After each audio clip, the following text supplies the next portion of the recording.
Germain, je vois enfin la lumière au bout du tunnel. T'es cliniquement mort? Pas ce tunnel-là. Lequel, d'abord? Celui que je traverse en tant que père depuis la naissance de mon fils. La testostérone de Nicolas a débloqué. Pas encore, mais je sens que ça s'en vient. Imagine-toi donc qu'il y a un recruteur qui est allé à son école, puis étant donné que ça payerait peut-être ses études, ils sont sérieusement à rentrer dans l'armée. Fait que moi, je l'encourage, hein. Nicolas dans l'armée? Oui?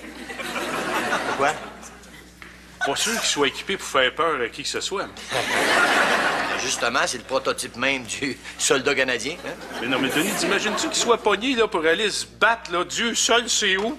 Non, Germain, je viens de te le dire, c'est l'armée canadienne. Le plus loin qu'ils vont avoir à aller pour se battre, c'est au bord à côté de la base, tu sais. Toi, tu devrais le savoir, t'as été dedans l'armée. Si ces batailles-là avaient compté, je ferais sortir de là général, moi. Ouais. Ben, faut croire qu'ils ont compté pour quelque chose. Ils t'ont pas sacré dehors, eux autres. Disons que la brosse, ça fait partie intégrante de la vie du soldat, puis là, je parle pas de coupe de cheveux, hein. Mais t'es sûr que c'est une bonne idée, Nicolas, dans l'armée? Ah oui, je trouve que pour lui, ça serait une bonne école de virilité. Mais là, école de virilité. Denis, surprends-toi pas s'il est pogné pour redoubler, là. Une espèce d'école de virilité. Oui, madame. Puis qu'est-ce qu'il va apprendre tant que ça à cette école-là? Des choses essentielles, comme, je sais pas, moi, être capable de démonter un gun dans le noirceur des yeux fermés en 2 minutes. Ah ben oui, écoute, c'est pratique, savoir faire ça dans la vie. Peut-être pas comme tel, mais mettons qu'après ça, il n'y a plus un meuble Ikea qui te fait peur, hein?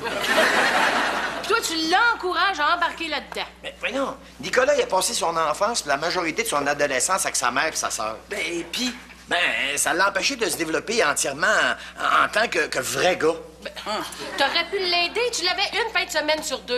Ben, je sais, j'ai essayé d'y transmettre des valeurs essentiellement masculines que sont le devoir et le sens des responsabilités, mais... Mais ça donnait plus souvent qu'autrement qu'il fallait que tu le fasses garder parce que tu partais en week-end d'amoureux avec une de tes blondes. Tu vois, c'est encore à cause des femmes. Ça se peut-tu? Non, mais c'est vrai, l'armée, ça amène une belle discipline de vie. Tu sors de là plus sain, plus équilibré. Ah ben écoute, je le sais, j'ai un oncle qui a déjà été colonel. Hein, pis? Ben écoute, à cette heure, là, il couche avec son gun en l'appelant Ginette. Ben, sérieusement, l'armée, je sais pas, ça va faire qu'il va être dans un milieu exclusivement masculin. Ah, mais tu sais que maintenant, il y a des femmes dans l'armée. Ouais. Ah, mais t'es as-tu vu? Oh. Franchement, faut le savoir, tu sais. Hey, Denis Charest, là, franchement, hein, quelle valeur fondamentalement masculine ton fils va aller chercher là? La fierté. Ah ouais, en passant 3 ans à se faire crier par la tête puis à éplucher des patates. Ah, voyons donc, vois si l'armée, c'est juste une question d'humiliation des soldats par les officiers. Hey. C'est pas ça? Ben non, pas juste par les officiers, il y a l'initiation aussi. Hey, veux-tu que je te dise, Denis Charest, entrer dans l'armée, là, c'est le contraire de vouloir devenir un homme. Ben voyons donc. Montre-moi un gars en uniforme, là, puis je vais te montrer un gars soumis qui est mieux obéir aux ordres que de prendre des initiatives.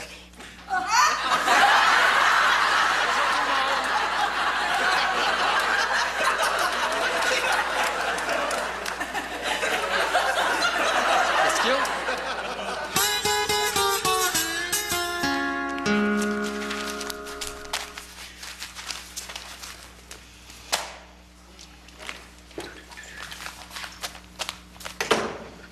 Bonjour.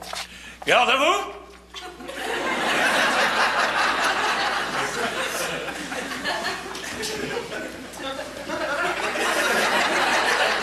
Longue raide compagnie.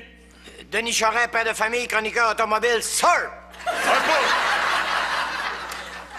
C'est le père de Nicolas? Oui. Commandant Maurice Arsenault, officier de marine à la retraite.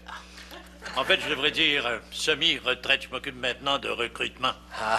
Donc c'est vous qui êtes allé le voir à son école? Oui. Et je suis venu aujourd'hui le rencontrer pour me rendre compte du sérieux de sa décision. Il est d'ailleurs en ce moment en train d'essayer son uniforme. Vous allez voir qu'il est bien sérieux là-dedans. D'ailleurs, il en rêve depuis qu'il est tout petit. Parce que vous savez, la marine, c'est exigeant. Ah, parce qu'il rentrerait dans la marine? Oui, monsieur, le plus beau des corps d'armée. Celui qui demande les qualifications les plus particulières. Dans quel sens? Comment vous dire? Des mois en mer, entourés seulement d'hommes, dans la promiscuité la plus totale.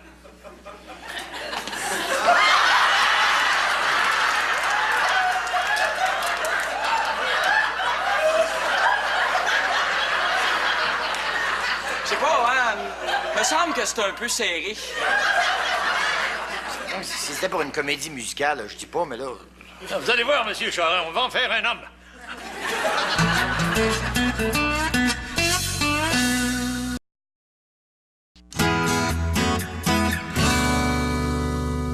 J'ai toujours eu pour mon dire que pour faire un homme de soin, fallait pas avoir peur de se frotter aux autres hommes. C'est une image, là, peut-être? Ouais, mais on dirait qu'elle est en 3 dimensions. Vous savez, servir dans la marine a fait de ma vie une expérience exaltante, pleine d'aventures. Ah oui. Ah, comment pourrais-je ne pas frissonner en pensant au valeureux équipage de la frégate Adonis? La frégate Adonis. Nous étions jeunes, forts et beaux, pleins de cette sève qui caractérise une saine jeunesse. Ben oui, toi. J'ai encore en mémoire l'image de ces dizaines de matelots sous mes ordres, s'accroupissant à mes pieds pour astiquer le pont. Les torse nus et les muscles en sueur, comme s'ils offraient leur corps en pâture à Apollon, dieu de la lumière. Mais vous deviez avoir hâte des fois d'arriver à destination, hein? Que voulez-vous dire? C'est connu que dans Marine, c'est chaque port une fille, hein? Ah, hey, voyons, le père, c'est une légende, ça. Nous, en tout cas, on passait toutes nos permissions à bord. Quoi? J'imagine que le commandant et ses hommes, des fois, ils devaient avoir des tentations, hein? Oui! Mais pour les repousser, nous allions nous enfermer avec le padré dans sa cabine. Ça, faire le padré dans l'armée, c'est un peu comme le curé de service. Gaga, je sais, figure-toi donc.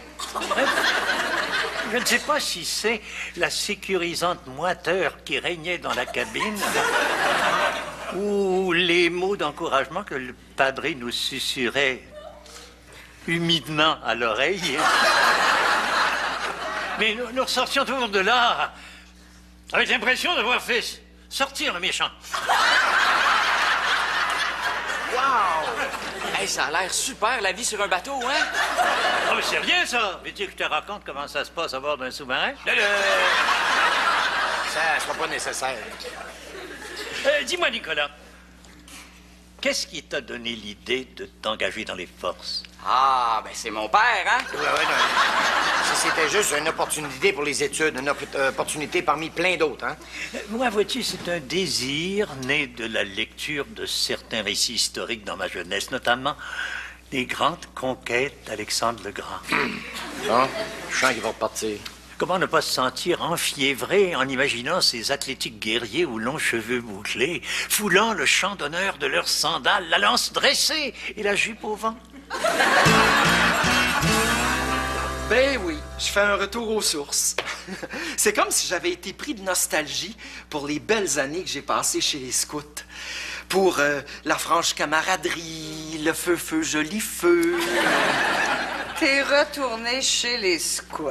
Ouais, mais comme chef. Ah, mais oui, on avait compris. Ben, tu sais, tu comprends que mon âge et mon expérience me confèrent une supériorité hiérarchique et une autorité morale dont je devrais pas abuser, d'ailleurs. Ah ben, tu sais, hein, quand t'es né meneur d'hommes... Ah, ben, tu sais, j'essaie de pas trop en imposer, quand même. Je suis sûre que tu vas réussir. Ben, en tout cas, c'est bien parti. J'ai fait un premier contact, là, avec ma troupe, puis ils m'ont pas eu l'air trop intimidés. Ah, comment tu les as trouvés? Ben, sais-tu, je trouve que les jeunes d'aujourd'hui, ils ont la même pureté que j'avais.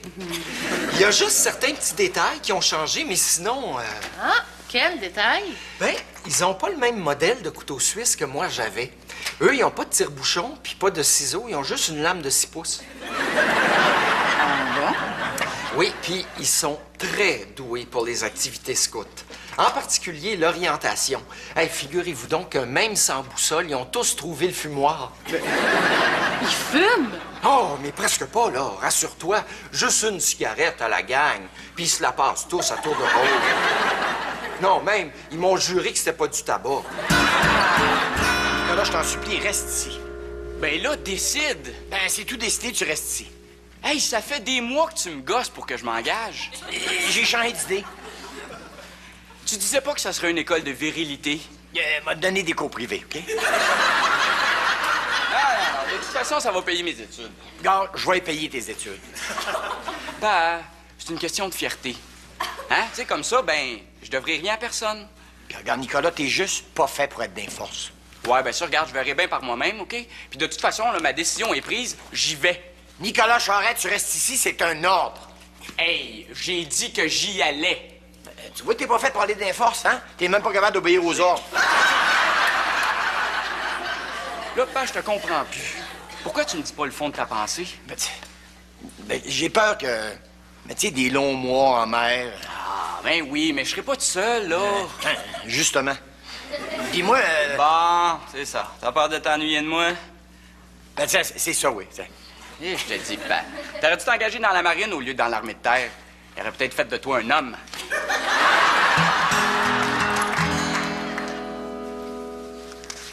Bonjour Roxane, bonjour Sylvie. Je sens que ça va être une journée resplendissante. Pourquoi? T'as vu ton ombre, marmotte impétueuse? Ben non, c'est parce que depuis que je suis retourné chez les scouts, on dirait que j'ai été contaminé par la fougue de cette belle jeunesse. Là, tu parles pas de ta petite gang de morveux, là. Hey, ma meute. Ta meute. Ma meute. Quand je veux les rassembler, là, devant moi, je crie meute, meute, meute. Puis, ils viennent? Non. Mais ça va venir. Peut-être parce qu'ils trouvent ça cucu. Sylvie, je t'interdis de dire ça. Le scoutisme n'a rien de cucu. Si tu le dis. Kaya, boum! Quoi? Kaya, boum! Qu'est-ce que c'est ça? Ben ça, c'est un code scout. Quand je dis Kaya, ma meute me répond en s'assoyant. Boum! Puis ça, c'est pas cucu. Ben non. Ben non, ça, c'est la base de la discipline que j'applique afin qu'ils deviennent des hommes. D'ailleurs, ils ont fait preuve de beaucoup d'enthousiasme quand je leur ai proposé de faire un grand jeu de nuit. Un jeu de nuit? C'est quoi ça?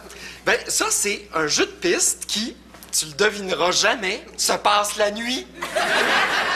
Ah ouais, mais ça, un jeu de piste, là, c'est comme une espèce de rallye à pied. Exact. Puis j'ai assez hâte. Mais là, vous allez faire ça où? Sur le Mont-Royal. Attends une minute, là. Une troupe de scouts la nuit sur le Mont-Royal. Ben oui, c'est eux autres qui m'ont proposé ça. Ben, je leur avais déjà dit que j'étais birdwatcher. Alors, ils me l'ont proposé en me disant que la nuit, sur le Mont-Royal, il y a des drôles de moineaux qui remuent dans les buissons, puis qu'il fallait absolument que je voie ça. Kaya, boum!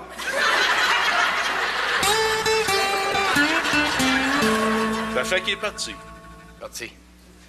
Tu n'as donc pas su trouver les arguments pour le faire changer d'idée. Quand j'ai vu qu'il venait absolument rentrer dans les forces, j'ai essayé au moins de le convaincre de ne pas rentrer dans la marine, tu sais, en disant que les militaires qui avaient fait les carrières les plus enrichissantes n'avaient jamais mis les pieds sur un bateau. Argument choc s'il en est. C'est ce que je me disais. Mais dis-moi, Denis, quel militaire lui as-tu cité en exemple? Le colonel Sanders. Comme ça, d'après toi, le commandant Arsenault, il est vraiment... Lui puis l'ensemble de la marine, à l'entendre parler. Ah, ouais?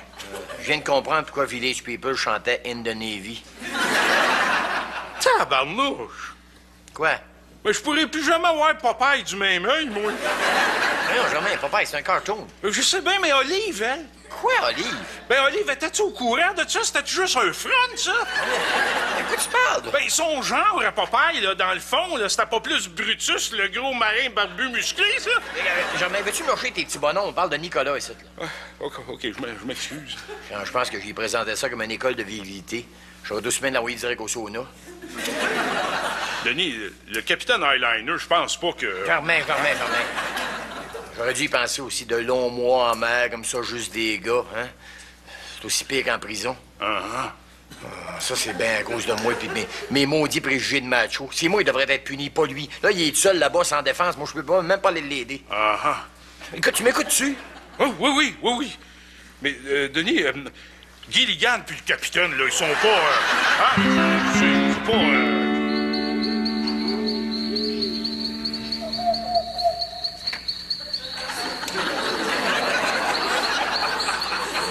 Meute? Meute? Où êtes-vous? Ça fait 1 heure que je vous cherche. Oh, puis un petit sacripant qui est parti avec ma boussole, ça veut dire que c'est moi qui ai perdu.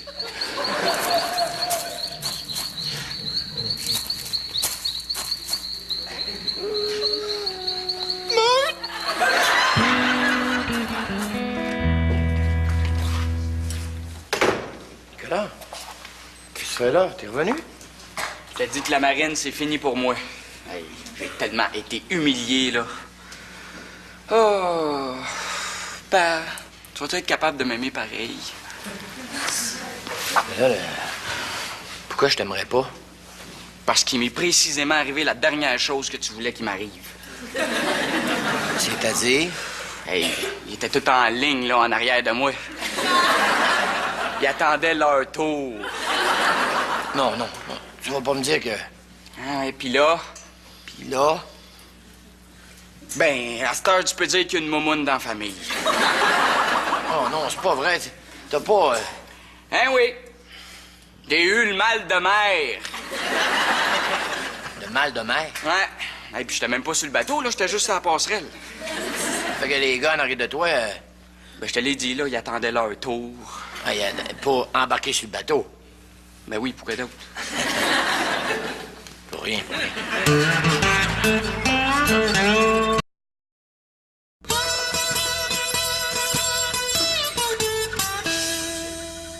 Tiens, marmotte impétueuse, était bien civile un matin. Appelle-moi plus jamais de même. Le scoutisme fait désormais partie de mon passé. Ah, comment ça? Oh! Le jeu de piste sur le Mont-Royal a tourné au désastre. Ma meute s'est dispersée, puis j'ai jamais été en mesure de la rassembler. Puis là, ben, il y en a un qui, à mon grand désespoir, a passé la nuit dehors. Lequel? Moi. Ils se sont poussés de toi?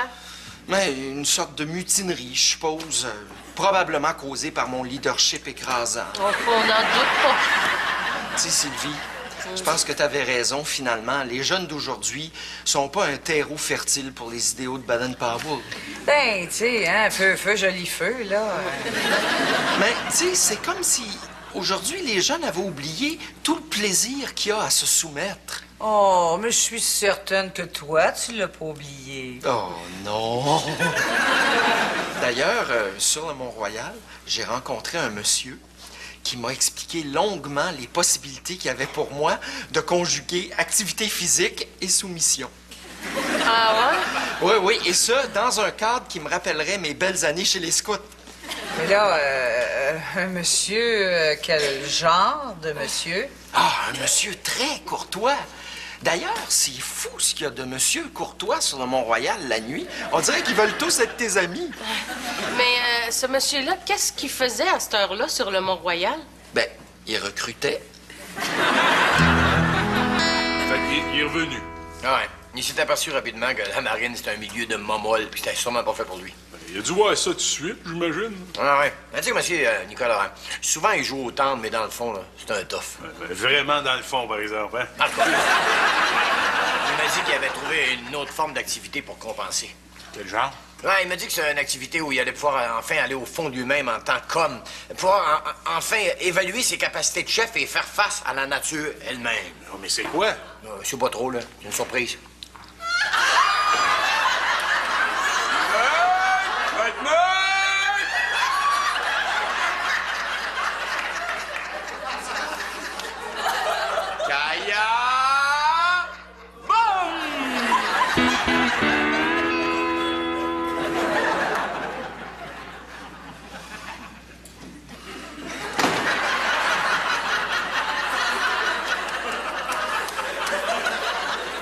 Il me semble que c'est un peu serré. C'est magnifique, voyons.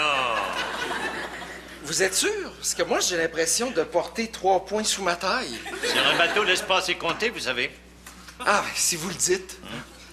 Vous allez voir, s'engager dans la réserve, c'est déjà au moins la moitié de l'exaltation que l'on ressent dans la marine. Oh, mon commandant, Ça a l'air d'avoir représenté quelque chose dans votre vie, la marine, hein? Ah, mon Dieu, c'était déjà un rêve de jeunesse. Ah oui?